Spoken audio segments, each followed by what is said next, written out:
இறந்த பிறகு ஆத்மா சொர்க்கத்திற்கு செல்ல என்ன செய்ய வேண்டும்? இறப்பு என்பது ஒரு முடிவு அல்ல, அது ஒரு புதிய ஆரம்பம். ஆனால் அந்த பயணம் எங்கேக்கு? நரகமா? சொர்க்கமா? உங்கள் ஆத்மா சொர்க்கத்திற்கு செல்ல வேண்டுமா? அப்போ இந்த வீடியோவை முழுவதும் பாருங்கள். பகுதி 1. சொர்க்கம் குறித்து உள்ள எண்ணம். இறப்பு என்பது முடிவல்ல, ஆன்மீக பரிமாணத்தின் துவக்கம். இந்திய மற்றும் ஹிந்து சாஸ்திரங்களின் அடிப்படைகள்: புனர்ஜன்மம், கர்மா, ஆத்மா நிரந்தரமானது. நம் செயல்கள், நம் எண்ணங்கள், நம் வாழ்க்கையின் நோக்கம் இவைதான் இறப்பிற்குப் பிறகு நம் ஆத்மாவின் பாதையை நிர்ணயிக்கும். பகுதி 2. சொர்க்கத்திற்கு செல்ல தேவையான ஆன்மீக நடைமுறை. 1. நல்ல கர்மா செய்யுங்கள். பிறருக்கு உதவி செய்யுங்கள். தர்மப்பணி செய்யுங்கள்.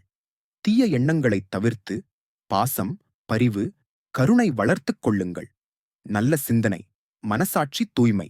நம்முள் இருக்கும் பகை, பொறாமை, கெட்ட ஆசைகள் நம்மை கீழாக்கும். பக்தி வழி. இறைவனை நினைத்தல்.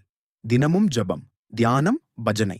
பக்தி மட்டும் போதாது, அதற்கேற்ப வாழ்கையும் அவசியம். பிறரை மன்னிக்கவும், தன்னை மன்னிக்கவும். மன அமைதி ஆத்ம சுத்தி.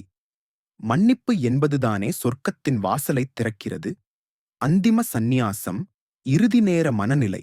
இறந்து போகும் நேரத்தில் மனம் எதைக் குறித்து இருக்கிறது என்பதும் முக்கியம். எளிய மனதுடன் இறைவனை நினைக்கும் ஆத்மா சொர்க்கம் பெறும் என பகவத்கீதையில் கூறப்படுகிறது. பகவத்கீதை 8:5. பகுதி 3. சொர்க்கம் என்றால் என்ன? சொர்க்கம் என்பது வெறும் சுகபோகத்தின் இடமல்ல, அது ஆனந்த நிலை. ஆத்மா தன்னை நிரூபித்த பின் இறைவனுடன் இணைவது. மோட்சம் என்பது சொர்க்கத்தையும் தாண்டிய ஒரு உயர்ந்த நிலை. நாம் சொர்க்கத்தை பெற விரும்புகிறோம், ஆனால் உண்மையான இலக்கு என்ன? இறைவனிடம் இணைவதே அந்த நிஜமான சொர்க்கம். இன்றே ஒரு நல்ல செயல் செய்யுங்கள், ஒரு ஏழைக்கு உதவி செய்யுங்கள், ஒரு மரத்தை நடுங்கள், மனதிலிருந்த பழியை விட்டுவிடுங்கள். இவையெல்லாம் சொர்க்கம் செல்லும் பாதைக்கு ஒரு அடித்தளமாக மாறும். சப்ஸ்கிரைப், லைக், ஷேர் செய்யுங்கள். மேலும் ஆன்மீக வாழ்க்கை நெறி பற்றிய வீடியோக்கள் வரும். உங்கள் ஆதரவை தெரிவிக்க மறந்துவிடாதீர்கள்.